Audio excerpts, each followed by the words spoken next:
क्या आपने कभी यह सुना है कि सफला एकादशी व्रत की ये अद्भुत कथा सुनने मात्र से जीवन के सारे दुख स्वयं मिट जाएं? दर्शक बंधु, आज का यह पावन क्षण साधारण नहीं है। आज हम जिस व्रत और जिस दिव्य कथा की ओर बढ़ने जा रहे हैं, वह केवल शब्दों की एक श्रृंखला नहीं, बल्कि मनुष्य के जीवन में छिपे उन गहरे दुखों का समाधान है जिनका कारण कभी कर्म होते हैं, कभी प्रारब्ध और कभी हमारी अनजानी भूलें।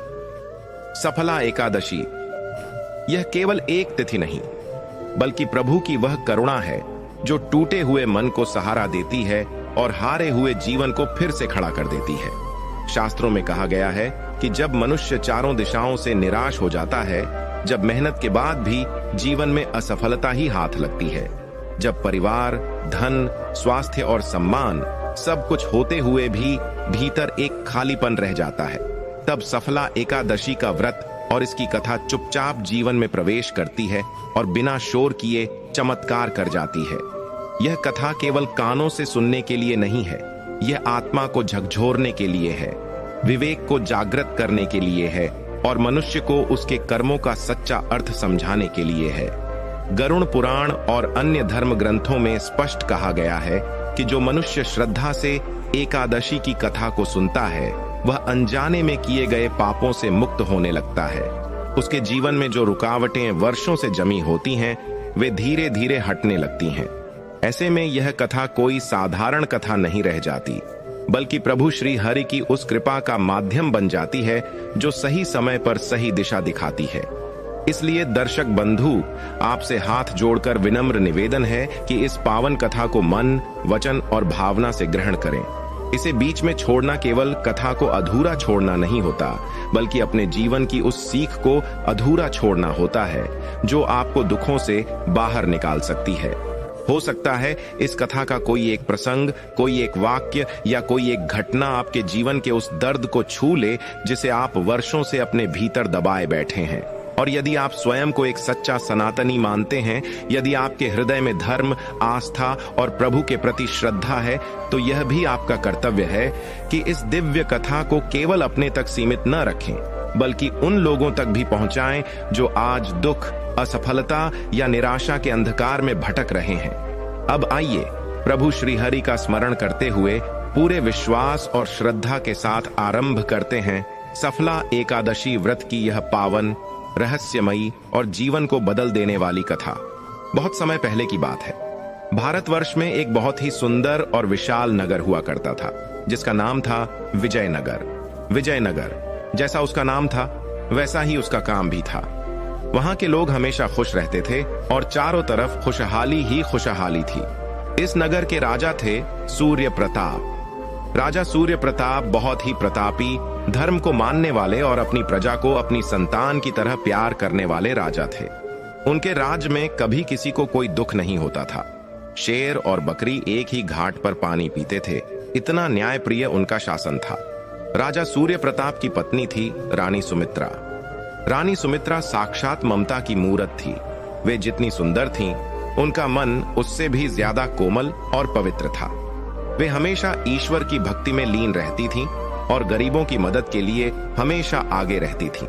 राजा और रानी का जीवन बहुत ही सुखमय बीत रहा था। ईश्वर की कृपा से उनके घर में एक बहुत ही तेजस्वी बालक ने जन्म लिया, जिसका नाम रखा गया आदित्यपाल। राजकुमार आदित्यपाल बचपन से ही बहुत होनहार और बुद्धिमान थे। जैसे जैसे राजकुमार बड़े हो रहे थे, राजा सूर्य प्रताप और रानी सुमित्रा के सपने भी बड़े हो रहे थे। वे सोचते थे कि उनका बेटा बड़ा होकर विजयनगर का नाम और भी रोशन करेगा। लेकिन कहते हैं ना कि समय हमेशा एक जैसा नहीं रहता। सुख और दुख तो जीवन के दो पहिए हैं जो बारी बारी से चलते रहते हैं। विजयनगर की खुशहाली को और राजा सूर्य प्रताप के सुखी परिवार को न जाने किसकी नजर लग गई। सब कुछ बहुत अच्छा चल रहा था, लेकिन नियति ने उनके लिए कुछ और ही लिख रखा था। एक बार की बात है, राजा सूर्य प्रताप अपने कुछ मंत्रियों और सैनिकों के साथ शिकार खेलने के लिए जंगल की ओर गए। वो जंगल बहुत ही घना और डरावना था।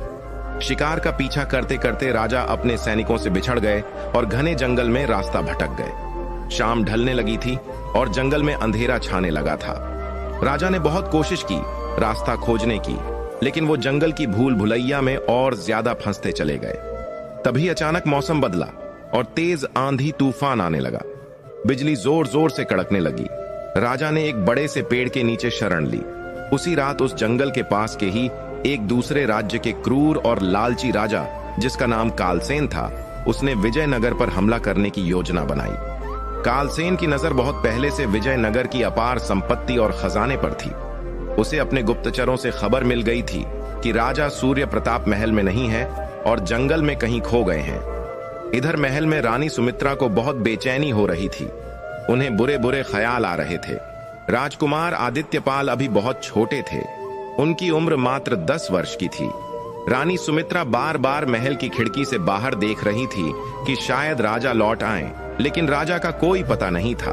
उसी रात कालसेन ने अपनी विशाल सेना के साथ विजयनगर पर आक्रमण कर दिया। विजयनगर के सैनिक बहादुरी से लड़े, लेकिन राजा की गैर मौजूदगी में और अचानक हुए इस हमले से वे संभल नहीं पाए। देखते ही देखते कालसेन की सेना ने महल को चारों तरफ से घेर लिया। महल के अंदर हाहाकार मच गया। रानियों और दासियों में चीख पुकार मच गई। रानी सुमित्रा ने तुरंत अपने विश्वास पात्र मंत्री को बुलाया और कहा कि चाहे जो हो जाए, राजकुमार आदित्यपाल की रक्षा होनी चाहिए। मंत्री ने भारी मन से राजकुमार को एक सुरक्षित गुप्त रास्ते से बाहर निकालने की कोशिश की, लेकिन दुर्भाग्यवश कालसेन के सैनिकों ने उन्हें पकड़ लिया। कालसेन महल के मुख्य द्वार को तोड़कर अंदर घुस आया। उसने रानी सुमित्रा को बंदी बना लिया। जब उसे पता चला कि राजा सूर्य प्रताप यहाँ नहीं है, तो उसने पूरे नगर में मुनादी करवा दी कि अब से विजयनगर का राजा कालसेन है। उधर जंगल में सुबह हुई तो राजा सूर्य प्रताप किसी तरह रास्ता खोजते हुए नगर की सीमा पर पहुंचे, लेकिन वहां का नजारा देखकर उनके पैरों तले जमीन खिसक गई। उनके सुंदर नगर में आग लगी हुई थी और हर तरफ कालसेन के झंडे लहरा रहे थे। राजा समझ गए कि उनके साथ बहुत बड़ा अनर्थ हो गया है। वे भेष बदलकर नगर में दाखिल हुए और अपनी प्रजा का हाल जानने की कोशिश की। उन्हें पता चला कि उनका महल अब शत्रुओं के कब्जे में है। रानी सुमित्रा को कारागार में डाल दिया गया है और उनके जिगर के टुकड़े राजकुमार आदित्यपाल को कालसेन ने बंदी बना लिया है। यह सुनकर राजा सूर्य प्रताप पर दुखों का पहाड़ टूट पड़ा। एक ही रात में उनका सब कुछ लुट गया था। कहां वो एक राजा थे और कहां अब वो अपने ही नगर में एक भिखारी की तरह छिपते फिर रहे थे। कालसेन ने राजकुमार आदित्यपाल को एक बहुत ही अंधेरी और सीलन भरी कालकोठरी में कैद कर दिया। उस समय राजकुमार की उम्र बहुत कम थी, लेकिन उस क्रूर राजा को उन पर भी दया नहीं आई। उसने आदेश दिया कि राजकुमार को 5 साल तक इस कालकोठरी से बाहर न निकाला जाए और उन्हें बहुत ही रूखा सूखा भोजन दिया जाए। राजा सूर्य प्रताप अब पूरी तरह से अकेले पड़ गए थे। न पत्नी साथ थी, न बेटा पास था और न ही अपना राज्य बचा था। वे वियोग की आग में जल रहे थे। रानी सुमित्रा कारागार में अपने पति और बेटे के लिए आंसू बहाती रहती थी। उन्हें नहीं पता था कि राजा सुरक्षित है या नहीं और राजकुमार किस हाल में है। यह समय उन तीनों के लिए बहुत ही कठिन था। राजा ने प्रतिज्ञा ली कि वो अपने परिवार और अपने राज्य को वापस पाकर रहेंगे, लेकिन उनके पास न सेना थी और न ही धन। वे जंगल में एक छोटी सी कुटिया बनाकर रहने लगे और समय बीतने का इंतजार करने लगे। धीरे धीरे समय बीतता गया। राजकुमार आदित्यपाल उस अंधेरी काल कोठरी में बड़े होने लगे। 5 साल का लंबा समय काटना किसी नर्क से कम नहीं था, लेकिन राजकुमार ने हार नहीं मानी। उन्होंने उस एकांत में ईश्वर का ध्यान करना शुरू कर दिया। उधर राजा सूर्य प्रताप जंगल में कंद मूल खाकर गुजारा करते और अपनी शक्ति को फिर से इकट्ठा करने की योजना बनाते। रानी सुमित्रा भी कारागार में भगवान विष्णु की आराधना करती रहती। इस तरह दुख और तकलीफ में 5 साल बीत गए। अब वो समय पास आ रहा था जब राजकुमार की कैद की अवधि पूरी होने वाली थी, लेकिन कालसेन की मंशा कुछ और ही थी। 5 साल का वह लंबा और कष्टदायी समय बीत चुका था। काल कोठरी की वह मोटी और जंग लगी हुई लोहे की जंजीरें पहली बार खुली। दरवाजे के खुलने की तेज आवाज हुई, जो उस सन्नाटे में किसी भी भयानक शोर से कम नहीं थी। राजकुमार आदित्यपाल, जो अब 15 वर्ष के हो चुके थे, उनकी आंखों के सामने अचानक रोशनी आई।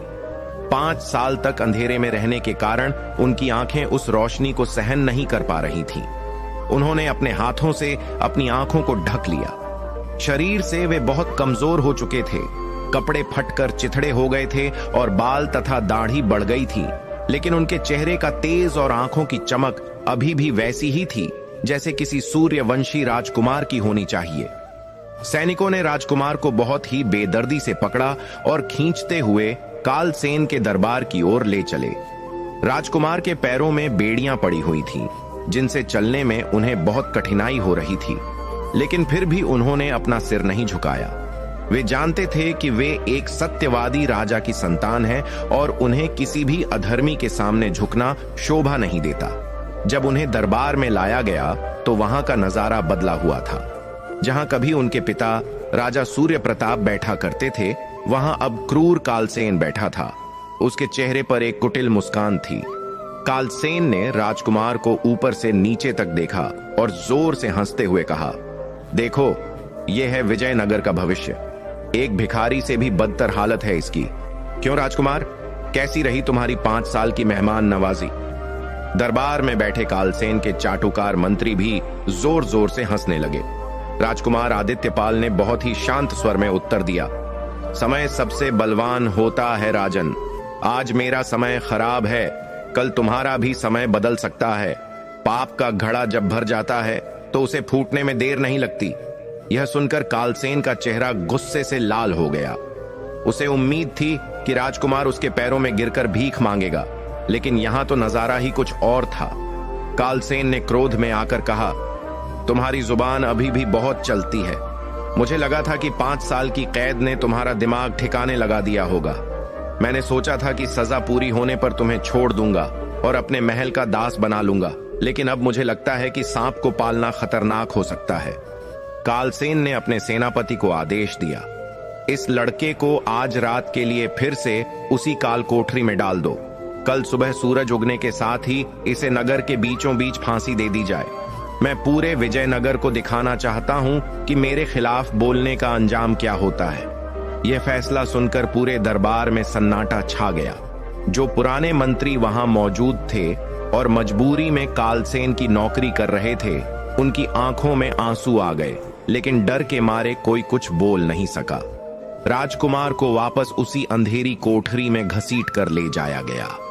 दूसरी ओर उसी जंगल में जहां राजा सूर्य प्रताप रह रहे थे, उन्हें अचानक बहुत बेचैनी होने लगी। उन्हें नहीं पता था कि महल में क्या हो रहा है, लेकिन एक पिता का दिल किसी अनहोनी की आहट को पहचान लेता है। उस दिन राजा का मन किसी भी काम में नहीं लग रहा था। उनकी दाईं आंख फड़क रही थी, जो किसी अपशकुन का संकेत दे रही थी। राजा अपनी कुटिया से बाहर निकले और आसमान की तरफ देखकर हाथ जोड़कर प्रार्थना करने लगे, हे ईश्वर, मेरी परीक्षा और कितनी लोगे? मेरा सब कुछ तो चला गया, अब मेरे पुत्र और पत्नी की रक्षा करना। मुझे ऐसा लग रहा है जैसे मेरा बेटा किसी भारी संकट में है। राजा सूर्य प्रताप इसी चिंता में जंगल में भटकने लगे। चलते चलते वे जंगल के एक ऐसे हिस्से में पहुंच गए जहां वे पहले कभी नहीं गए थे। वहां का वातावरण बहुत ही शांत और पवित्र था। थोड़ी दूर जाने पर उन्हें एक आश्रम दिखाई दिया। वह आश्रम देखने में बहुत ही साधारण था, लेकिन वहां से एक अलग ही ऊर्जा महसूस हो रही थी। आश्रम के बाहर हिरण और अन्य जानवर निडर होकर घूम रहे थे।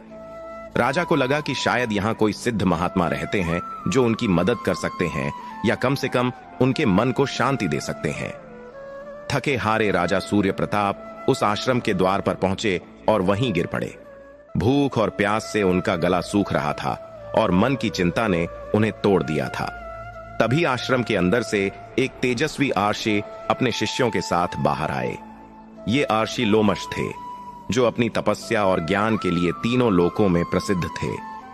आर्षी लोमश ने देखा कि एक व्यक्ति आश्रम के द्वार पर मूर्छित अवस्था में पड़ा है।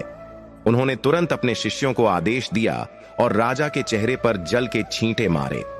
जब राजा को होश आया तो उन्होंने अपने आप को एक सुरक्षित स्थान पर पाया। सामने आर्षी लोमश बैठे थे, जिनके चेहरे पर एक अलौकिक तेज था। राजा ने तुरंत उठकर अर्शी के चरणों में अपना सिर रख दिया और फूट फूट कर रोने लगे। राजा को इस तरह रोता देख ऋषि लोमश ने बड़े ही प्यार से उनके सिर पर हाथ फेरा और पूछा, हे वत्स, तुम कौन हो और इस घने जंगल में इस तरह दुखी होकर क्यों भटक रहे हो? तुम्हारे चेहरे का तेज बताता है कि तुम कोई साधारण मनुष्य नहीं बल्कि किसी राजकुल के हो। बताओ, तुम्हारे दुख का क्या कारण है? राजा सूर्य प्रताप ने अपने आंसू पोंछे और हाथ जोड़कर कहा, हे ऋषिवर, आपने सत्य पहचाना। मैं विजयनगर का अभागा राजा सूर्य प्रताप हूं। एक समय था जब मेरे पास सब कुछ था, धन दौलत, परिवार और एक खुशहाल प्रजा। लेकिन आज मेरे पास तन ढकने के लिए पूरे कपड़े भी नहीं है। मेरे ही पड़ोसी राजा कालसेन ने धोखे से मेरा राज्य छीन लिया है। मेरी धर्मपत्नी कारागार में है और मेरे एकमात्र पुत्र को उसने बंदी बना रखा है। मुझे खबर मिली है कि मेरे पुत्र के प्राण संकट में है। मैं बहुत असहाय महसूस कर रहा हूं। मुझे कोई मार्ग नहीं सूझ रहा कि मैं क्या करूं। राजा की व्यथा सुनकर आर्षि लोमश ने अपनी आंखें बंद की और ध्यान लगाया। अपनी दिव्य दृष्टि से उन्होंने राजा के भूत और भविष्य को देखा। कुछ देर बाद उन्होंने आंखें खोली और राजा से कहा, राजन, तुम्हारे जीवन में यह जो कष्ट आया है, यह तुम्हारे पूर्व जन्म के कुछ कर्मों का फल है। मनुष्य को अपने कर्मों का फल भोगना ही पड़ता है, चाहे वह राजा हो या रंक। लेकिन ईश्वर बहुत दयालु है, उन्होंने हर समस्या का समाधान भी बनाया है। तुम्हारे दुखों का अंत अब निकट है। राजा ने उत्सुकता से पूछा, हे मुनिवर, कृपा करके मुझे वह उपाय बताइए।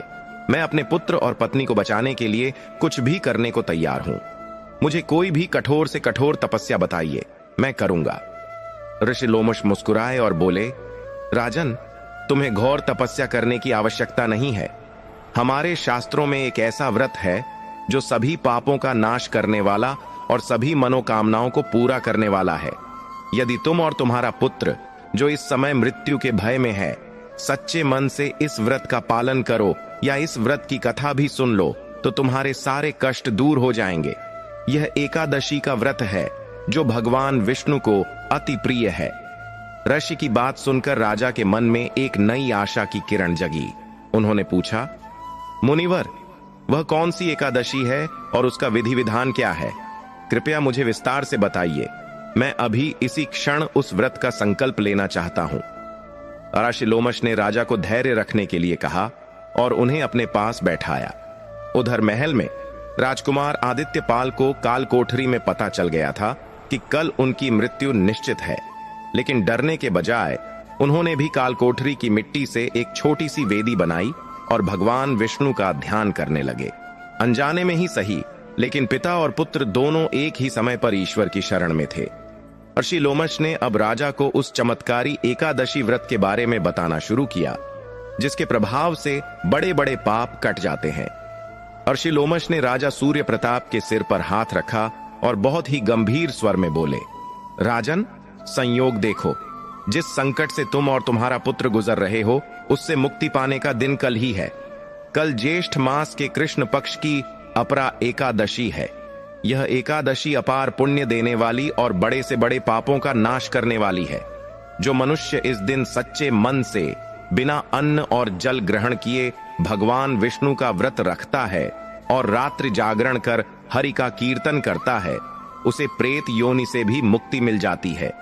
तुम्हारे पुत्र पर जो संकट आया है, वह तुम्हारे पूर्वजों के किसी श्राप या पाप के कारण हो सकता है। यदि तुम कल पूरे विधि विधान से इस व्रत को करोगे और उसका पुण्य अपने पुत्र को देने का संकल्प लोगे, तो स्वयं यमराज भी तुम्हारे पुत्र के प्राण नहीं हर पाएंगे।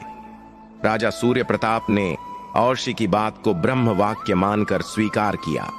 उन्होंने उसी क्षण संकल्प लिया कि वे अगले दिन निर्जल व्रत रखेंगे और अपने तप का सारा फल अपने पुत्र की रक्षा के लिए समर्पित कर देंगे।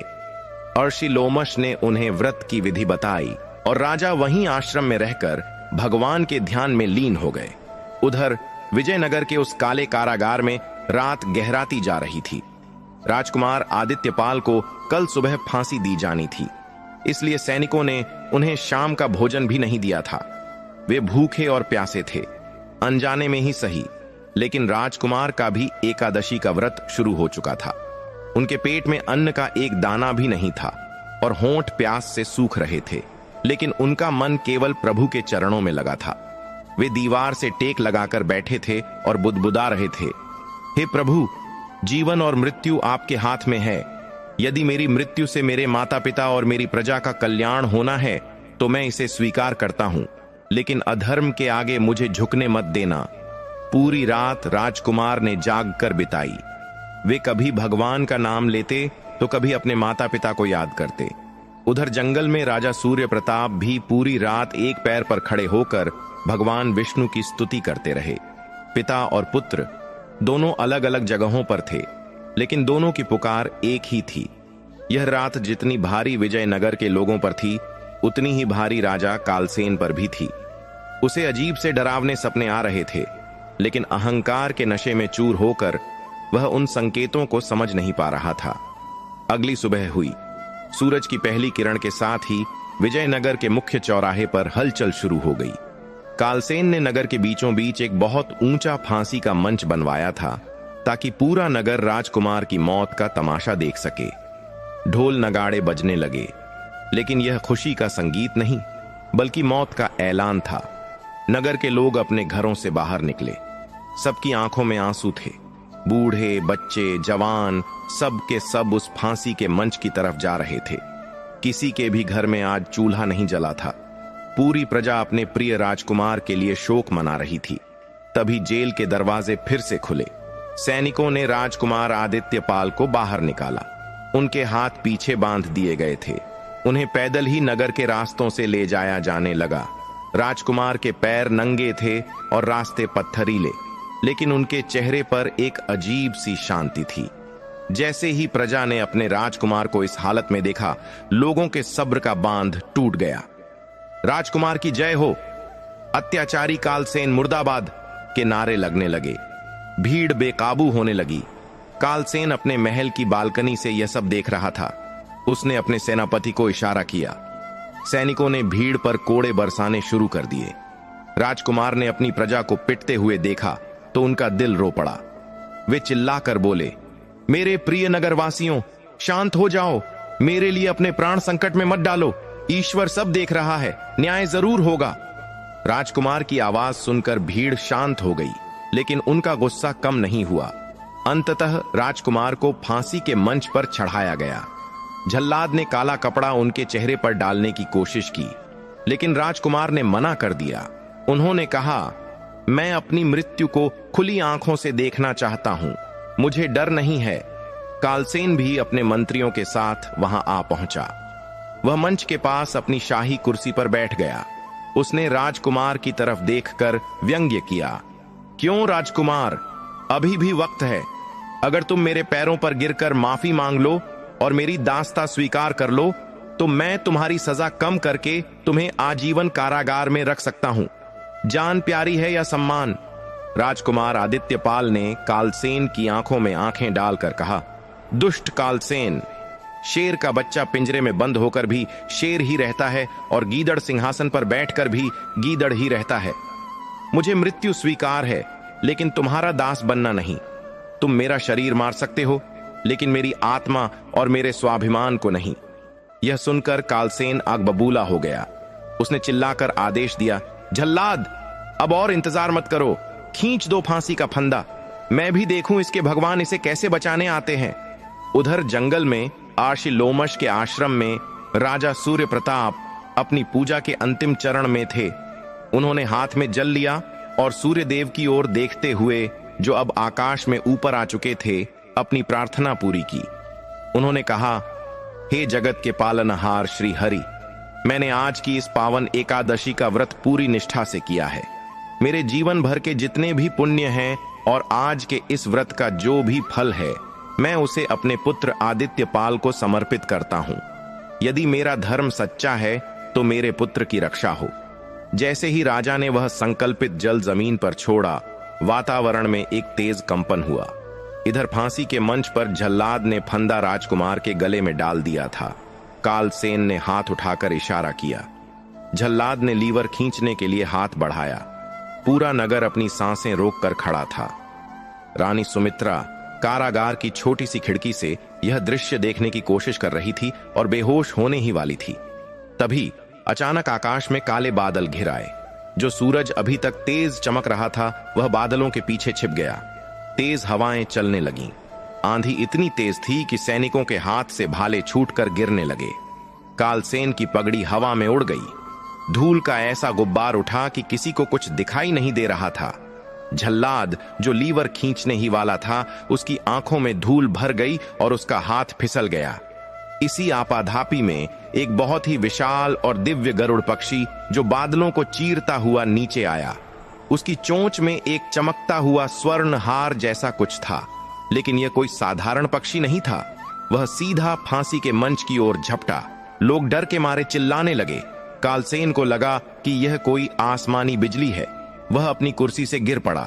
उस विशाल पक्षी ने अपने पंजों से उस फांसी के फंदे को पकड़ा।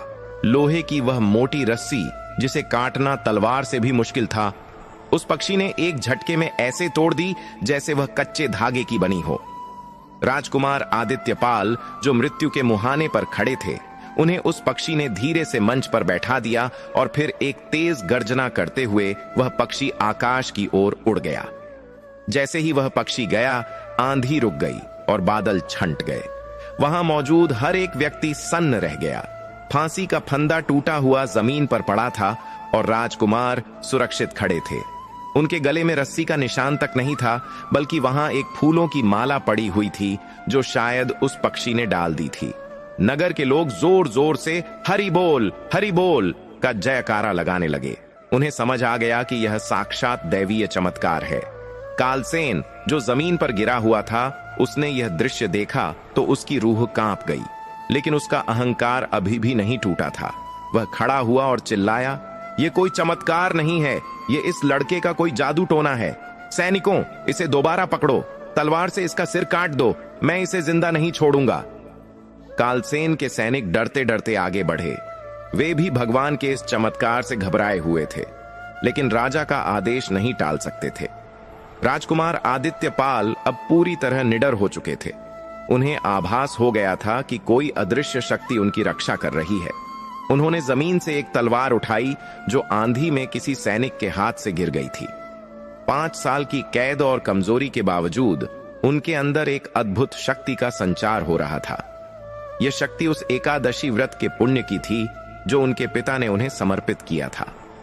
तभी भीड़ में से एक बूढ़ा आदमी जो विजयनगर का पुराना वफादार सरदार था, आगे आया।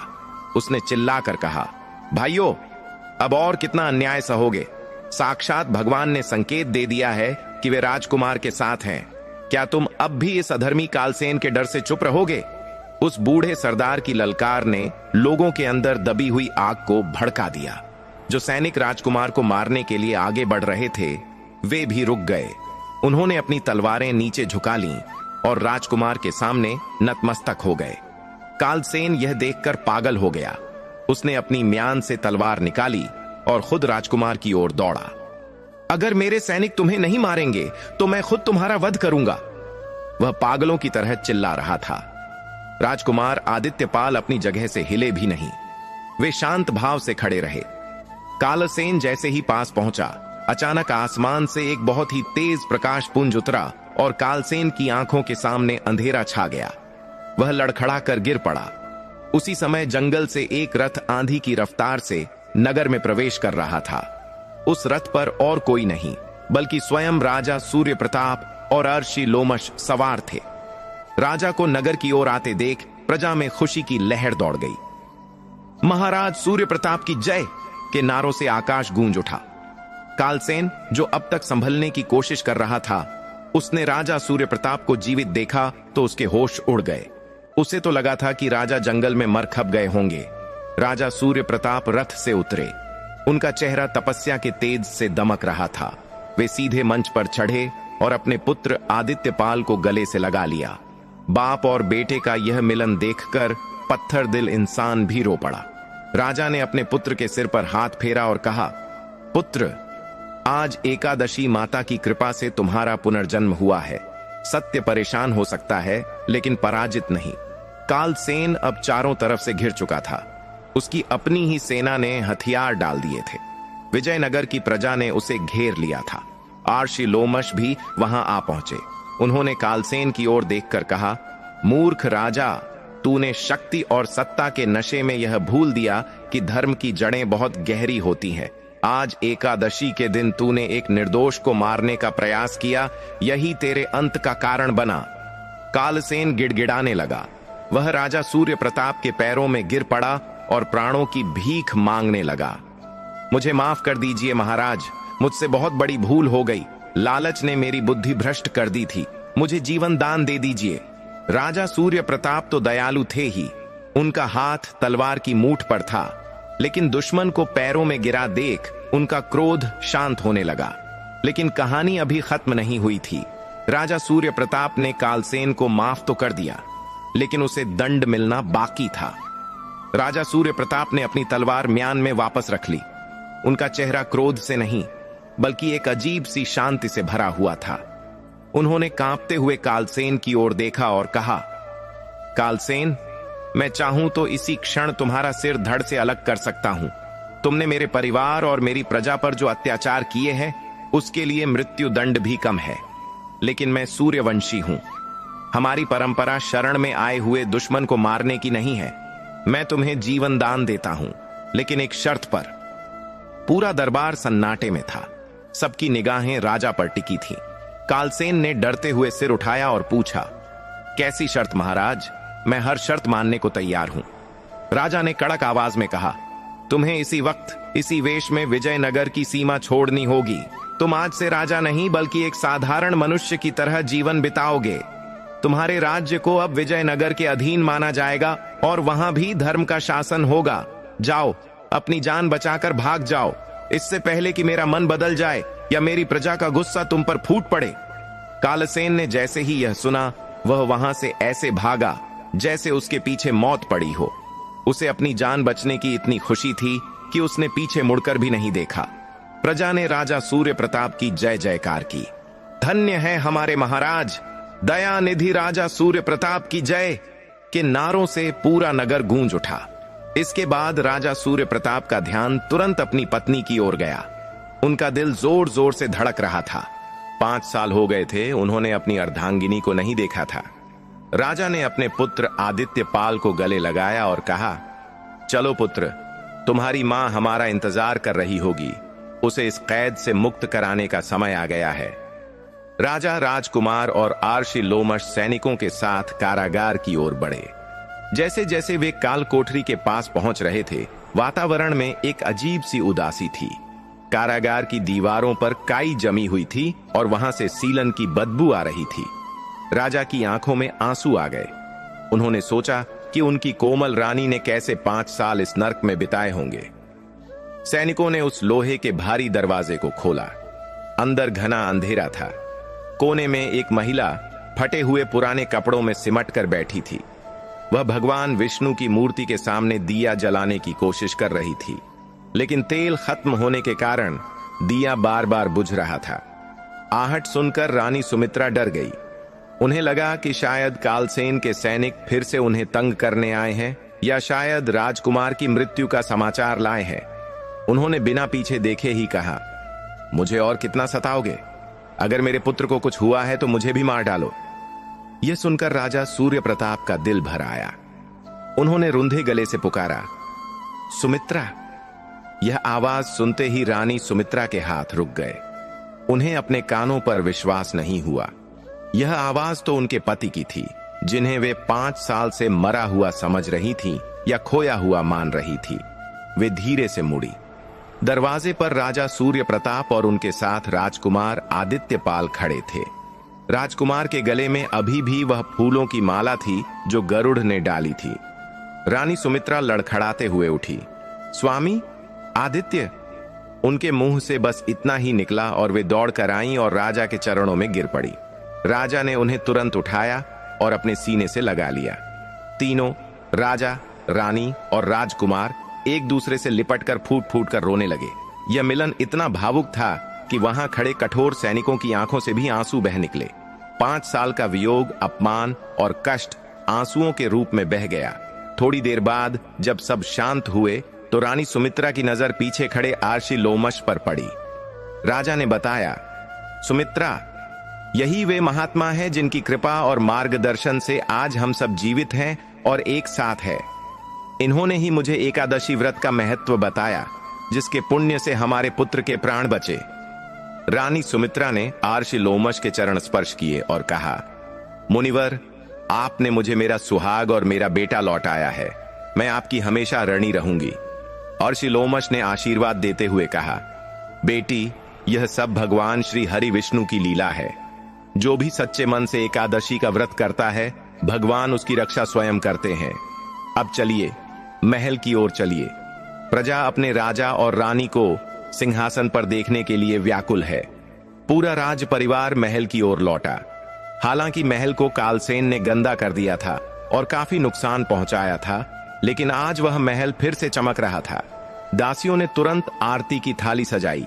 राजा सूर्य प्रताप, रानी सुमित्रा और राजकुमार आदित्यपाल का भव्य स्वागत किया गया। पूरे नगर में घी के दिए जलाए गए। ऐसा लग रहा था मानो दिवाली आ गई हो। अगले दिन दरबार सजा। राजा सूर्य प्रताप अपने सिंहासन पर बैठे। उनके बाईं ओर रानी सुमित्रा और दाईं ओर राजकुमार आदित्यपाल बैठे थे। आर्षि लोमश को राजगुरु का स्थान दिया गया। दरबार में हजारों की भीड़ थी।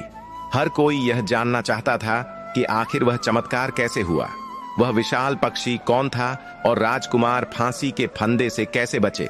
प्रजा की जिज्ञासा को शांत करने के लिए राजा ने आर्षि लोमश से प्रार्थना की, हे गुरुवर, मेरी प्रजा अभी भी उस चमत्कार को समझ नहीं पाई है जो कल घटित हुआ। कृपया आप अपने ज्ञान से हम सबको बताएं कि अपरा एकादशी व्रत में ऐसी क्या शक्ति है जिसने साक्षात मृत्यु को भी हरा दिया। हम सब इस व्रत की महिमा को विस्तार से सुनना चाहते हैं, ताकि भविष्य में हम और हमारी आने वाली पीढ़ियां भी इसका लाभ उठा सकें। ऋषि लोमश ने मुस्कुराते हुए पूरी सभा पर नजर डाली और बोलना शुरू किया। उनकी आवाज में गजब का आकर्षण था। हे विजयनगर के वासियों, ध्यान से सुनो। हमारे शास्त्रों में एकादशी को हरिवासर यानी भगवान का दिन कहा गया है। साल में 24 एकादशियां होती है और हर एकादशी का अपना एक विशेष महत्व होता है। लेकिन जिस एकादशी के प्रभाव से आपके राजकुमार के प्राण बचे, वह अपरा एकादशी थी। अपरा का अर्थ होता है अपार, जिसका कोई पार ना हो। यह एकादशी अपने नाम के अनुसार ही अपार पुण्य देने वाली है। और से आगे बोले, मनुष्य जाने अनजाने में अपने जीवन में कई पाप करता है। कभी झूठ बोलता है, कभी किसी का दिल दुखाता है, तो कभी जीव हत्या करता है। ये पाप हमारे जीवन में दुर्भाग्य, बीमारी और अकाल मृत्यु बनकर आते हैं। राजा सूर्य प्रताप और राजकुमार आदित्यपाल के जीवन में जो यह 5 साल का वनवास और कष्ट आया, यह भी किसी न किसी पूर्व जन्म के कर्मों का ही फल था। लेकिन एकादशी व्रत एक ऐसी अग्नि है जिसमें बड़े से बड़े पापों के ढेर जलकर राख हो जाते हैं। सभा में सन्नाटा था। लोग एक तक आर्षि को सुन रहे थे। आर्षि ने बताया, जब राजा सूर्य प्रताप ने जंगल में बिना अन्न और जल ग्रहण किए पूरी निष्ठा से अपरा एकादशी का व्रत रखा और रात भर जागरण किया, तो उससे उत्पन्न हुई ऊर्जा ने साक्षात भगवान विष्णु को प्रसन्न कर दिया। राजा ने अपने लिए कुछ नहीं मांगा, बल्कि अपना पूरा पुण्य अपने पुत्र को दे दिया। यही वो शक्ति थी जिसने गरुड़ रूप में आकर कालसेन के अधर्म के फंदे को काट दिया। ये कहानी हमें सिखाती है कि मुसीबत चाहे कितनी भी बड़ी क्यों ना हो, धर्म और ईश्वर पर विश्वास रखने वाले की हार कभी नहीं होती। ऋषि की बातें सुनकर लोगों के मन में श्रद्धा की लहर दौड़ गई। सबने मन ही मन संकल्प लिया कि वे भी अब से एकादशी का व्रत जरूर करेंगे। राजा सूर्य प्रताप ने घोषणा की, आज से हमारे राज्य विजयनगर में एकादशी के दिन कोई भी अन्न ग्रहण नहीं करेगा और न ही किसी जीव की हत्या होगी। हम सब मिलकर भगवान विष्णु की आराधना करेंगे। सब कुछ ठीक हो रहा था। राज्य में फिर से खुशहाली लौटने लगी थी। लेकिन नियति की खेल अभी खत्म नहीं हुए थे। अभी तो यह सिर्फ शुरुआत थी। राजा को अपना राज्य तो मिल गया था, लेकिन 5 साल तक कालसेन के कुशासन के कारण राज्य का खजाना खाली हो चुका था। किसानों के खेतों में सूखा पड़ा था क्योंकि कालसेन ने नहरों की मरम्मत नहीं करवाई थी। और सबसे बड़ी बात, कालसेन भले ही भाग गया था, लेकिन उसके कुछ वफादार और दुष्ट तांत्रिक मित्र अभी भी विजयनगर के आसपास के जंगलों में छिपे हुए थे, जो अपनी हार का बदला लेने के लिए एक नई और खौफनाक योजना बना रहे थे। एक दिन जब राजा सूर्य प्रताप दरबार में राज्य की समस्याओं पर चर्चा कर रहे थे, तभी एक द्वारपाल घबराया हुआ अंदर आया। उसके कपड़े फटे हुए थे और शरीर पर चोट के निशान थे। उसने हाँफते हुए कहा, महाराज, अनर्थ हो गया, अनर्थ हो गया। राजा ने सिंहासन से उठते हुए पूछा, क्या हुआ? इतना घबराए हुए क्यों हो? साफ साफ बताओ। द्वारपाल ने कांपते हुए कहा, महाराज, राज्य की उत्तरी सीमा पर स्थित हमारे सबसे पवित्र नारायण मंदिर में कुछ दुष्टों ने हमला कर दिया है। उन्होंने मंदिर के पुजारी को बंदी बना लिया है और वे मंदिर की पवित्र मूर्ति को खंडित करने की धमकी दे रहे हैं। वे कह रहे हैं कि अगर राजा सूर्य प्रताप ने खुद आकर हमसे बात नहीं की तो वे पूरे मंदिर को आग लगा देंगे। और उन्होंने यह भी कहा है कि वे कालसेन के मित्र हैं। यह सुनते ही पूरी सभा में खलबली मच गई। अभी राज्य संभला भी नहीं था कि एक और नया संकट आ खड़ा हुआ। लेकिन इस बार मामला धर्म और आस्था का था। राजा सूर्य प्रताप का चेहरा गुस्से से तमतमा उठा। नारायण मंदिर पर हमले की खबर सुनते ही राजा सूर्य प्रताप की आंखों में क्रोध की ज्वाला धधक उठी। वे अपने सिंहासन से एक झटके में खड़े हो गए। उनकी मुट्ठियां इतनी जोर से भींची थीं कि उंगलियों के पोर सफेद पड़ गए थे। यह केवल एक मंदिर पर हमला नहीं था, बल्कि यह सीधे सीधे ईश्वर और विजयनगर की आस्था पर हमला था। राजा ने गरजते हुए कहा, सेनापति, तुरंत सेना तैयार करो। हम अभी इसी वक्त उत्तरी सीमा के लिए प्रस्थान करेंगे। उन दुष्टों को पता होना चाहिए कि उन्होंने शेर के मुंह में हाथ डाला है।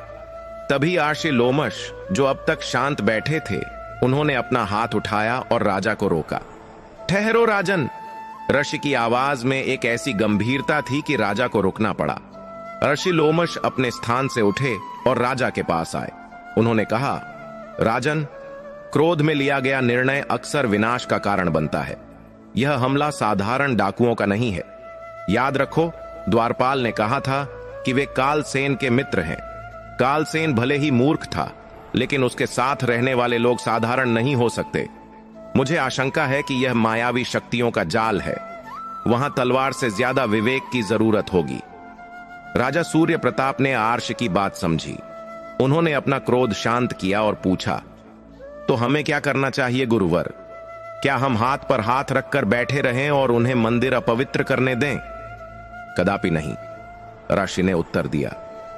हम जाएंगे, लेकिन पूरी सेना लेकर नहीं। बड़ी सेना को देखकर वे मंदिर को नुकसान पहुंचा सकते हैं या छिप सकते हैं। हमें वहां बहुत ही गुप्त तरीके से और तेजी से पहुंचना होगा।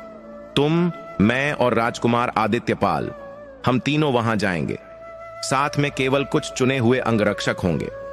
राजकुमार आदित्यपाल, जो अब तक चुपचाप सब सुन रहे थे, वे आगे आए। उनकी आंखों में वही चमक थी जो फांसी के फंदे पर खड़े होते समय थी। उन्होंने कहा, पिताजी, गुरुदेव सत्य कह रहे हैं। उस एकादशी के चमत्कार ने मुझे यह सिखाया है कि धर्म की रक्षा के लिए संख्या नहीं, बल्कि संकल्प की आवश्यकता होती है। मैं आपके साथ चलूंगा। रानी सुमित्रा, जिनका दिल अभी अभी शांत हुआ था, वे फिर से घबरा गईं। स्वामी, अभी तो हमें हमारा बेटा वापस मिला है। क्या उसे फिर से युद्ध में ले जाना उचित है? रानी की ममता उमड़ आई थी। राजा सूर्य प्रताप कुछ बोलते, उससे पहले ही राजकुमार ने मां के हाथ थाम लिए और बोले, मां, यह जीवन मुझे भगवान नारायण की कृपा से ही मिला है। अगर आज उनके ही मंदिर पर संकट है, तो मेरा यह जीवन किस काम का? मुझे आशीर्वाद दीजिए। रानी ने नम आंखों से अपने पति और बेटे की आरती उतारी और उन्हें विजय का आशीर्वाद दिया।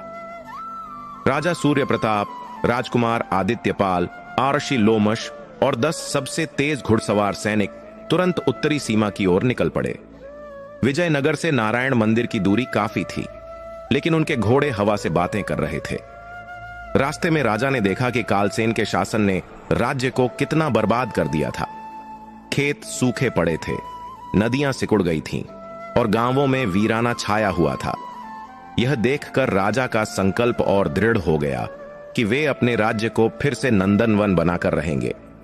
जैसे जैसे वे उत्तरी सीमा के पास पहुंचे, वातावरण बदलने लगा। आसमान में सूरज चमक रहा था, लेकिन मंदिर के आसपास का इलाका काले बादलों से घिरा हुआ था।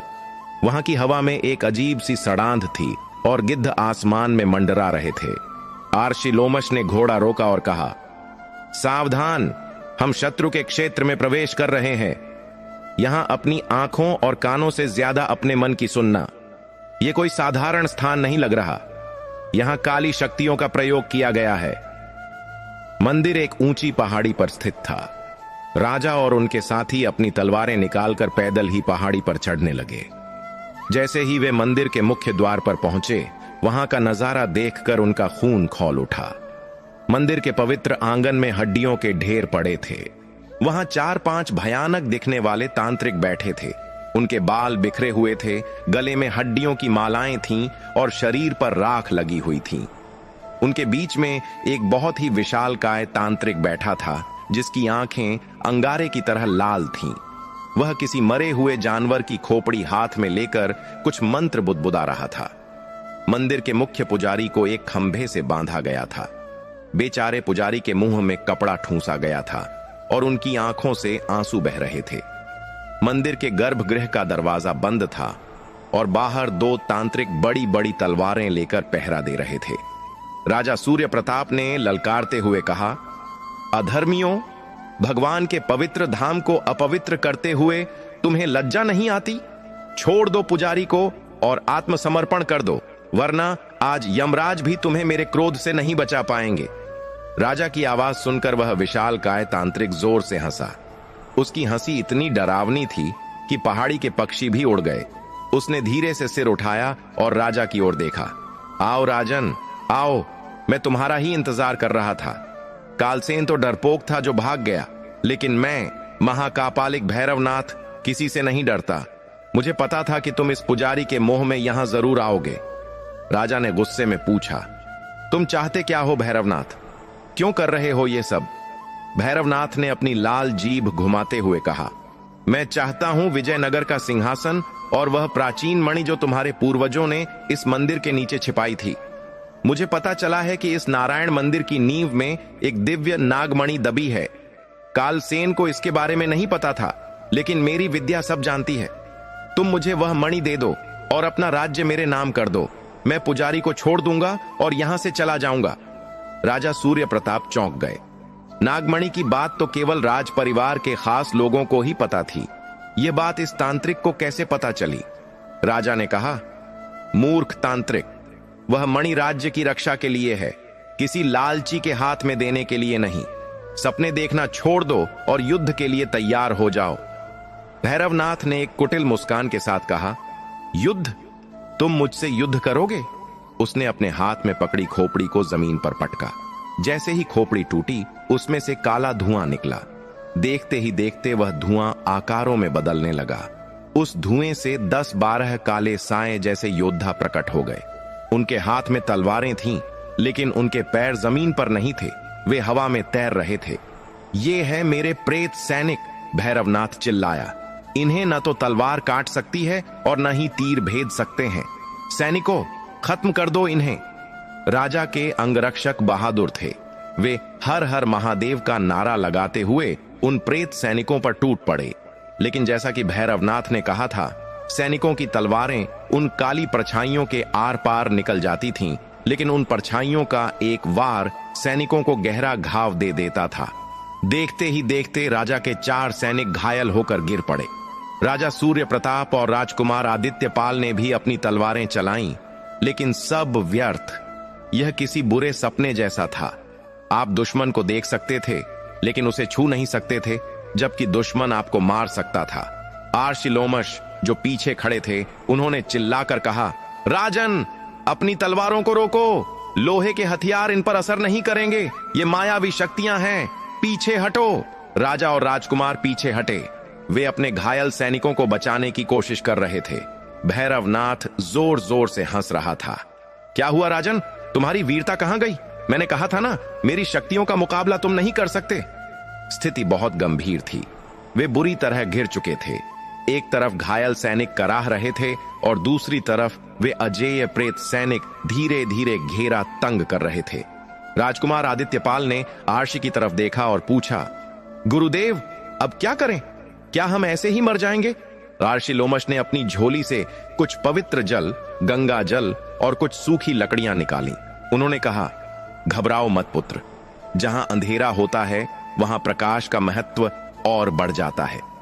अधर्म चाहे कितना भी बलशाली क्यों न हो, धर्म के आगे उसे झुकना ही पड़ता है। तुम दोनों इन प्रेतों को उलझाए रखो, उन्हें मेरे पास मत आने देना। मुझे एक छोटा सा यज्ञ करना होगा और नारायण मंत्र का आह्वान करना होगा। केवल मंत्र शक्ति ही इन प्रेतों को वापस भेज सकती है। राजा और राजकुमार ने तुरंत आर्षि के चारों ओर एक सुरक्षा घेरा बना लिया। आर्षि लोमश ने वहीं जमीन पर एक छोटा सा हवन कुंड बनाया और मंत्रोच्चारण शुरू कर दिया। उधर प्रेत सैनिक अब और भी आक्रामक हो गए थे। उन्हें शायद आर्षि के मंत्रों से तकलीफ हो रही थी, इसलिए वे सीधे आर्षि पर हमला करना चाहते थे। राजा सूर्य प्रताप अपनी तलवार घुमाते हुए एक ढाल की तरह खड़े थे। हालांकि उनकी तलवार उन प्रेतों को काट नहीं पा रही थी, लेकिन राजा अपनी पूरी ताकत से उन्हें धक्का देने और रोकने की कोशिश कर रहे थे। राजकुमार आदित्यपाल ने देखा कि एक प्रेत सैनिक पीछे से आर्षि पर वार करने जा रहा है। राजकुमार ने फुर्ती से छलांग लगाई और बीच में आ गए। प्रेत की तलवार राजकुमार के कंधे को छूती हुई निकल गई। खून की धार बह निकली, लेकिन राजकुमार ने उफ तक नहीं की। पिताजी, हमें इन्हें रोकना ही होगा, राजकुमार चिल्लाए। तभी भैरवनाथ ने देखा कि आर्षि लोमश कुछ कर रहे हैं। वह घबरा गया। अरे मूर्खो, उस बुढ़े को रोको, वह मेरी तपस्या भंग कर देगा। भैरवनाथ ने अपनी झोली से कुछ राख निकाली और हवा में उड़ा दी। हे काल भैरव, अपनी शक्ति दिखाओ। राख उड़ते ही हवा में एक बवंडर सा बन गया। मंदिर की घंटियां अपने आप बजने लगीं। ऐसा लगा जैसे पूरी पहाड़ी हिल रही हो। वह बवंडर सीधा आर्षि लोमश की ओर बढ़ने लगा। राजा सूर्य प्रताप ने देखा कि एक मुसीबत टलती नहीं कि दूसरी आ जाती है। आर्षि लोमश की आंखें बंद थीं। वे पूरी एकाग्रता से मंत्र पढ़ रहे थे। एयूएम नमो भगवते वासुदेवाय। जैसे जैसे उनके मंत्र तेज हो रहे थे, हवन कुंड की अग्नि अपने आप प्रज्वलित हो उठी। उधर वह बवंडर अर्श के बिल्कुल पास आ चुका था। राजा और राजकुमार अपनी जगह से हिल भी नहीं सकते थे, क्योंकि वे प्रेत सैनिकों से घिरे थे। ऐसा लग रहा था कि अब सब खत्म होने वाला है।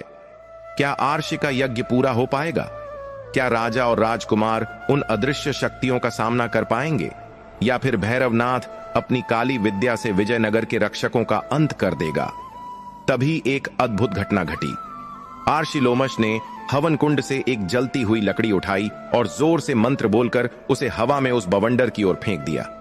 जैसे ही आर्षि लोमश द्वारा फेंकी गई वह जलती हुई लकड़ी उस भयानक काले बवंडर से टकराई। एक जोरदार धमाका हुआ। वह आवाज इतनी तेज थी जैसे आसमान में बिजली गिरी हो। उस लकड़ी से एक सुनहरी रोशनी निकली, जिसने उस काले धुएं को चीर कर रख दिया। देखते ही देखते वह डरावना बवंडर, जो आर्षि को निगलने के लिए आगे बढ़ रहा था, वह उस पवित्र अग्नि के स्पर्श से ऐसे बिखर गया जैसे तेज हवा में रेत का ढेर बिखर जाता है। भैरवनाथ ने जब अपनी सबसे शक्तिशाली माया को इस तरह टूटते हुए देखा तो उसकी आंखें फटी की फटी रह गईं। वह चिल्लाया, नहीं, यह असंभव है। मेरी काली शक्तियां इस साधारण सी आग से कैसे हार सकती हैं? उधर आर्षि लोमश ने अब अपनी आंखें खोली। उनकी आंखों में एक गजब का तेज था। उन्होंने हवन कुंड से मुट्ठी भर भस्म राख उठाई और जोर से राजा सूर्य प्रताप और राजकुमार आदित्यपाल की ओर फेंकी। आर्षि ने गरजते हुए कहा, राजन कुमार, अपनी तलवारें आगे करो। नारायण की शक्ति अब तुम्हारे साथ है। जैसे ही वह पवित्र भस्म राजा और राजकुमार की तलवारों पर गिरी, उन लोहे की तलवारों में से एक नीली चमक निकलने लगी। अब वे साधारण तलवारें नहीं रह गई थीं, बल्कि मंत्रों से सिद्ध दिव्य शस्त्र बन चुकी थीं। आर्षि ने आदेश दिया, अब आक्रमण करो, इन प्रेतों को मुक्ति दे दो। राजा सूर्य प्रताप और राजकुमार आदित्यपाल, जो अभी तक रक्षात्मक मुद्रा में थे, अब शेरों की तरह उन प्रेत सैनिकों पर टूट पड़े। इस बार जब राजा की चमकती हुई तलवार एक प्रेत सैनिक को लगी तो वह प्रेत हवा की तरह आर पार नहीं हुआ, बल्कि एक तेज चीख के साथ झलकर भस्म हो गया। राजकुमार आदित्यपाल ने भी अद्भुत वीरता दिखाई। वे बिजली की गति से घूम रहे थे और जिधर भी उनकी तलवार जाती वहां से काला साया गायब हो जाता। कुछ ही पलों में वह अजेय लगने वाली प्रेत सेना धुएं बनकर उड़ गई। अब वहां केवल राजा, राजकुमार, ऋषि और उनके सैनिक खड़े थे और सामने खड़ा था भयभीत और अकेला तांत्रिक भैरवनाथ अपने सारे रक्षकों को खत्म होते देख भैरवनाथ घबरा गया। उसे समझ आ गया कि अब उसका काला जादू यहां नहीं चलेगा। उसने इधर उधर देखा और उसकी नजर मंदिर के खुले दरवाजे पर पड़ी। उसके दिमाग में एक कुटिल योजना आई। उसने सोचा, अगर मैं इनसे नहीं जीत सकता तो कम से कम वह नागमणि तो लेकर भाग ही सकता हूं। एक बार मणि मेरे हाथ लग गई तो मैं पूरी दुनिया पर राज करूंगा। भैरवनाथ ने अपनी भारी भरकम गदा उठाई और तेजी से मंदिर के गर्भगृह की ओर दौड़ा। राजा सूर्य प्रताप उसकी चाल समझ गए। वे चिल्लाए, रुक जाओ कायर, मंदिर के अंदर मत जाना। राजा और राजकुमार उसके पीछे दौड़े। भैरवनाथ ने मंदिर के अंदर घुसते ही गर्भगृह का भारी दरवाजा अंदर से बंद करने की कोशिश की, लेकिन राजकुमार आदित्यपाल ने सही समय पर पहुंचकर अपना पैर दरवाजे के बीच में फंसा दिया। राजकुमार ने पूरी ताकत लगाकर दरवाजा धक्का दिया और भैरवनाथ को पीछे धकेल दिया। पिता और पुत्र दोनों मंदिर के अंदर दाखिल हुए। मंदिर के अंदर भगवान नारायण की विशाल मूर्ति थी, जिसके सामने एक अखंड ज्योति जल रही थी। भैरवनाथ अब फंस चुका था। बाहर जाने का रास्ता राजा ने रोक रखा था और पीछे भगवान की मूर्ति थी। भैरवनाथ ने हताशा में अपनी कमर से एक जहरीला खंजर निकाला और भगवान की मूर्ति की ओर बढ़ने लगा। उसने धमकी दी, पीछे हट जाओ, वरना मैं इस मूर्ति को खंडित कर दूंगा और इस मंदिर को अपने खून से अपवित्र कर दूंगा। राजा सूर्य प्रताप का खून खौल उठा, लेकिन वे ठिठक गए। वे नहीं चाहते थे कि भगवान की मूर्ति को कोई नुकसान पहुंचे। भैरवनाथ की आंखों में पागलपन था। वह जानता था कि धर्मपरायण राजा मूर्ति को बचाने के लिए हथियार डाल देगा। तभी मंदिर के एक अंधेरे कोने से एक आवाज आई, अधर्म का नाश हो। इससे पहले कि भैरवनाथ कुछ समझ पाता, मंदिर की छत पर बैठे एक बड़े से पीतल के घंटे की जंजीर टूट गई। यह जंजीर शायद पुरानी होने के कारण कमजोर हो गई थी, या यह भी कोई दैवीय संयोग था, कोई नहीं जानता। वह भारी भरकम घंटा सीधा भैरवनाथ के सिर के ऊपर गिरने ही वाला था कि भैरवनाथ ने ऊपर देखा। वह जान बचाने के लिए एक तरफ कूदा, लेकिन घंटा उसके दाहिने पैर पर जा गिरा। आह! भैरवनाथ दर्द से चीख पड़ा। उसकी हड्डी टूटने की आवाज पूरे मंदिर में गूंज गई। उसका खंजर हाथ से छूटकर दूर जा गिरा। मौका देखते ही राजकुमार आदित्यपाल ने छलांग लगाई और भैरवनाथ की छाती पर अपनी तलवार की नोक रख दी। राजकुमार ने कड़क कर कहा, हिलना मत, वरना यह तलवार तुम्हारे शरीर के आर पार होगी। राजा सूर्य प्रताप भी वहां आ पहुंचे। उन्होंने भैरवनाथ को बालों से पकड़कर घसीटा और मंदिर के बाहर ले आए। बाहर सैनिकों ने उसे तुरंत रस्सियों से जकड़ लिया। आर्शिलोमश ने बंधे हुए पुजारी को मुक्त किया और उनके मुंह से कपड़ा निकाला। पुजारी ने लंबी सांस ली और रोते हुए राजा के चरणों में गिर पड़े। महाराज, आपने भगवान के घर की लाज रख ली। आप साक्षात विष्णु के अवतार हैं। राजा ने पुजारी को उठाया और कहा, नहीं महाराज, मैं तो केवल एक सेवक हूं। असली रक्षक तो स्वयं नारायण हैं, जिन्होंने उस घंटे को सही समय पर गिराकर इस दुष्ट को सजा दी। भैरवनाथ अब दर्द से कराह रहा था और रस्सियों में बंधा हुआ था। उसका सारा घमंड चकनाचूर हो चुका था। आर्शिलोमश उसके पास गए और बोले, भैरवनाथ, तंत्र विद्या का उद्देश्य जन कल्याण होता है, न कि विनाश। तुमने अपनी शक्तियों का दुरुपयोग किया, इसलिए आज तुम्हारी यह दशा है। तुम्हें विजयनगर के कारागार में डाला जाएगा, जहां तुम अपने पापों का प्रायश्चित करोगे। राजा ने सैनिकों को आदेश दिया, इस दुष्ट को ले जाओ और काल कोठरी में डाल दो। ध्यान रहे, इस पर 24 घंटे पहरा होना चाहिए। सैनिक भैरवनाथ को घसीटते हुए ले गए। मंदिर परिसर अब शांत हो चुका था, लेकिन राजा के मन में अभी भी एक सवाल घूम रहा था। भैरवनाथ ने नागमणि की बात कही थी। क्या सच में इस मंदिर के नीचे कोई मणि है? और अगर है तो उसका रहस्य क्या है? राजा ने पुजारी से पूछा, पुजारी जी, उस दुष्ट ने एक नागमणि का जिक्र किया था। क्या आप इसके बारे में कुछ जानते हैं? पुजारी का चेहरा गंभीर हो गया। उन्होंने इधर उधर देखा कि कोई और तो नहीं सुन रहा। फिर उन्होंने राजा को इशारे एक से पास बुलाया और धीमी आवाज में कहा, राजन, यह एक बहुत पुराना रहस्य है, जो पीढ़ियों से केवल इस मंदिर के प्रधान पुजारी को ही पता होता है। हां, यह सत्य है। मंदिर के गर्भगृह के ठीक नीचे एक गुप्त तहखाना है, जहां आपके पूर्वजों ने एक दिव्य नागमणि सुरक्षित रखी थी। कहा जाता है कि वह मणि विपत्ति काल में ही प्रकट होती है। राजा सूर्य प्रताप ने आर्षि लोमश की ओर देखा। आर्षि ने अपनी आंखें बंद की और ध्यान लगाया। कुछ क्षण बाद उन्होंने आंखें खोली और कहा, राजन, समय आ गया है। विजयनगर जिस आर्थिक संकट और सूखे से गुजर रहा है, उसका समाधान शायद उसी मणि के पास है। हमें उस मणि के दर्शन करने होंगे। पुजारी राजा, राजकुमार और रश्य को लेकर वापस गर्भगृह में गए। उन्होंने मूर्ति के पीछे की दीवार पर एक विशेष पत्थर को दबाया। पत्थर दबते ही जमीन में गड़गड़ाहट हुई और फर्श का एक हिस्सा धीरे धीरे खिसकने लगा। नीचे जाने के लिए सीढ़ियां दिखाई दी। वहां से एक अजीब सी नीली रोशनी और भीनी भीनी सुगंध आ रही थी। राजा सूर्य प्रताप ने मशाल उठाई और सबसे आगे चलने का निर्णय लिया। उनके पीछे राजकुमार और आर्षि थे। सीढ़ियां बहुत पुरानी थीं और नीचे काफी गहराई थी। जैसे जैसे वे नीचे जा रहे थे, तापमान बढ़ रहा था। अंत में वे एक छोटे से कक्ष में पहुंचे। वहां का दृश्य देखकर सबकी आंखें चौंधिया गईं। कमरे के बीचों बीच एक ऊंचे पत्थर के स्तंभ पर एक छोटे से संदूक में वह मणि रखी थी। वह मणि स्वयं प्रकाशमान थी। उसकी रोशनी इतनी शीतल और पवित्र थी कि राजा की सारी थकान मिट गई। लेकिन उस मणि के चारों ओर एक विशाल काला नाग बैठा था, जो फन फैलाए मणि की रक्षा कर रहा था। राजकुमार आदित्यपाल ने तलवार पर हाथ रखा, लेकिन आर्षि लोमश ने उन्हें रोक दिया। नहीं पुत्र, यह साधारण नाग नहीं है। यह इस मणि का रक्षक नागराज है। यह किसी को नुकसान नहीं पहुंचाता, बशर्ते व्यक्ति का मन पवित्र हो।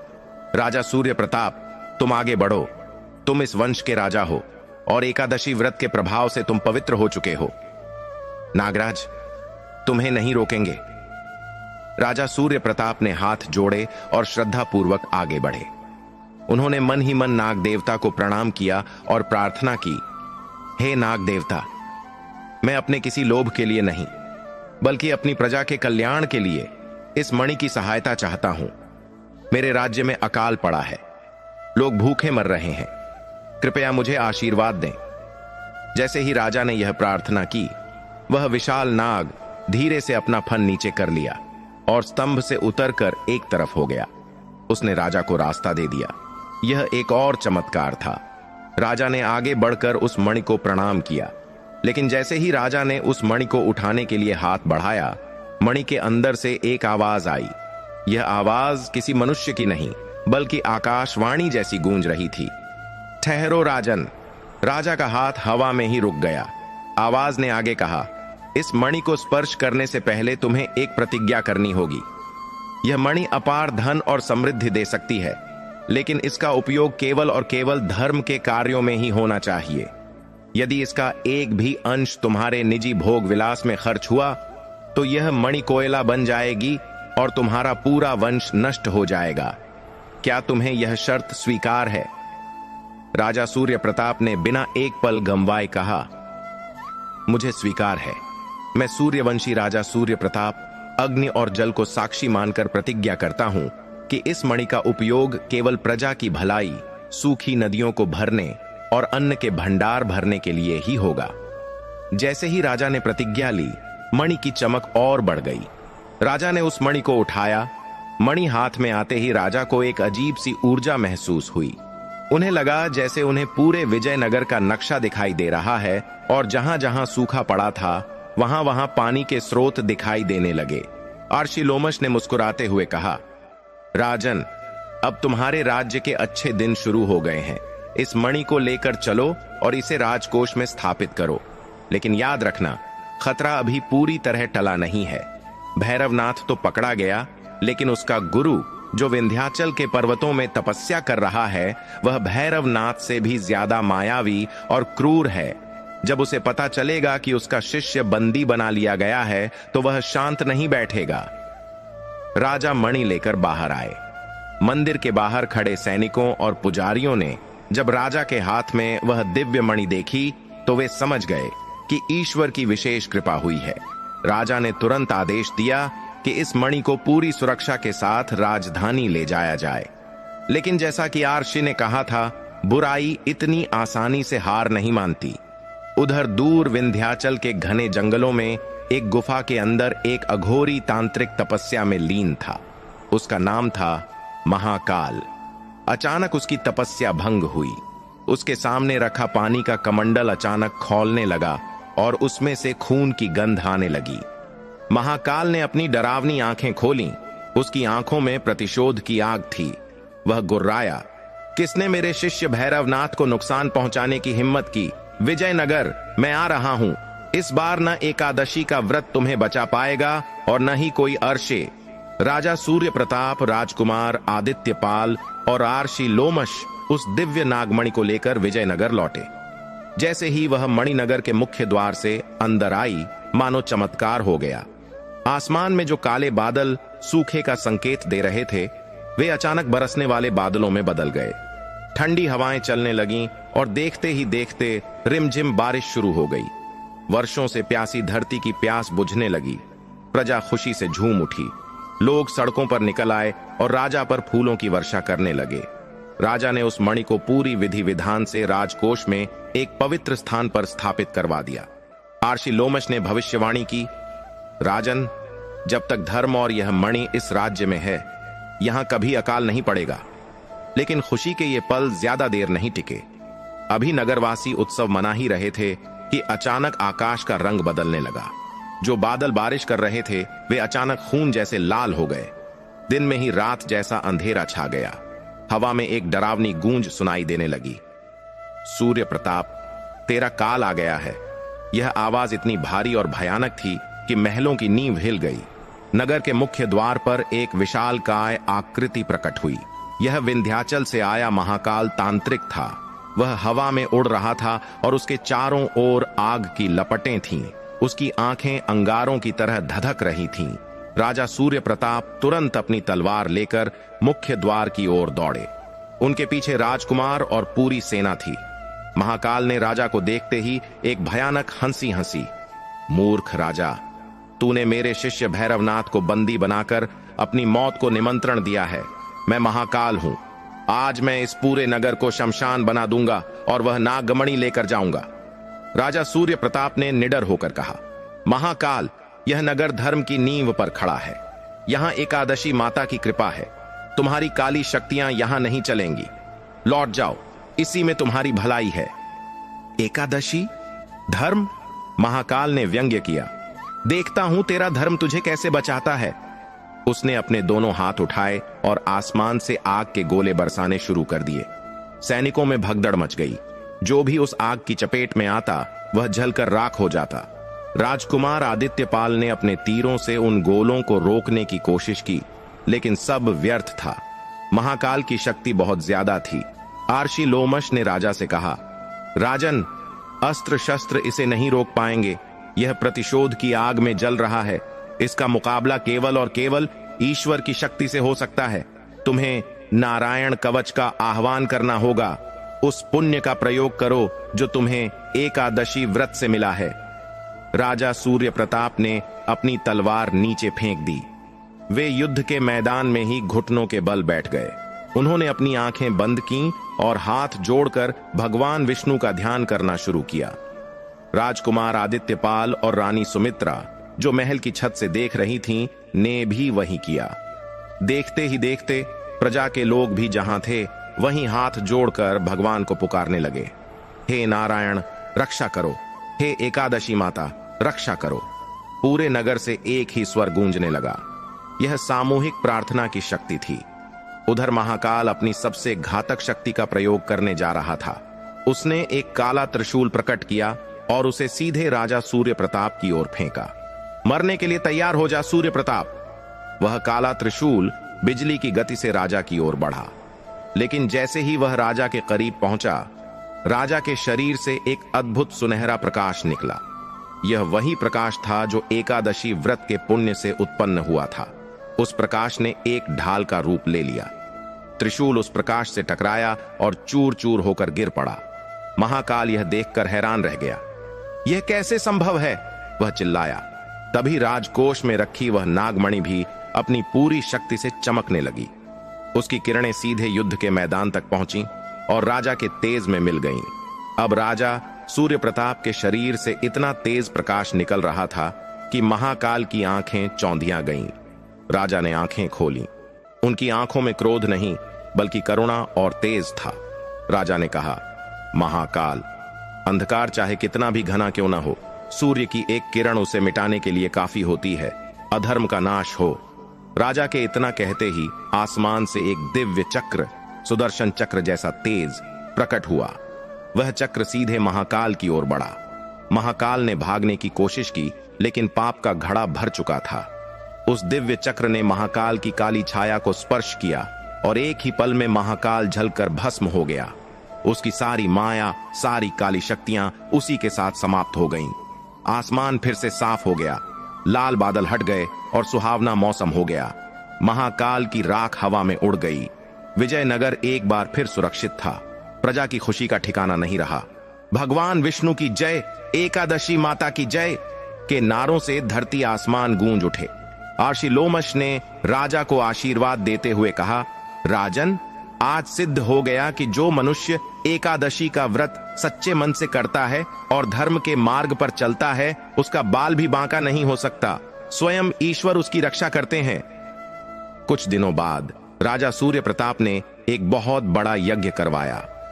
उन्होंने भैरवनाथ को भी कारागार से मुक्त कर दिया, क्योंकि महाकाल की मृत्यु के साथ ही भैरवनाथ का अहंकार भी टूट चुका था और उसने प्रायश्चित कर लिया था। राजकुमार आदित्यपाल को युवराज घोषित किया गया। विजयनगर अब पहले से भी ज्यादा समृद्ध और खुशहाल बन गया था। राजा सूर्य प्रताप और रानी सुमित्रा ने अपना शेष जीवन भगवान की भक्ति और प्रजा की सेवा में बिताया। उन्होंने नियम बना लिया कि वे हर एकादशी को व्रत रखेंगे और रात्रि जागरण करेंगे। उनकी देखा देखी पूरा राज्य एकादशी का पालन करने लगा और वहां कभी कोई दुख या दरिद्रता नहीं आई। दोस्तों, इस कहानी से हमें यह शिक्षा मिलती है कि जीवन में चाहे कितनी भी बड़ी मुसीबत क्यों ना आ जाए, हमें ईश्वर पर विश्वास और धर्म का साथ नहीं छोड़ना चाहिए। एकादशी व्रत केवल भूख रहने का नाम नहीं है, बल्कि यह अपनी आत्मा को शुद्ध करने और ईश्वर के करीब जाने का एक माध्यम है। जिस घर में एकादशी की कथा सुनी जाती है और व्रत का पालन होता है, वहां साक्षात लक्ष्मी और नारायण का वास होता है। तो दोस्तों, यह थी एकादशी व्रत की पावन कथा। उम्मीद है आपको यह कहानी पसंद आई होगी। अगर आप भी अपने जीवन के कष्टों को दूर करना चाहते हैं तो एकादशी का व्रत जरूर करें। बोलो भगवान विष्णु की जय।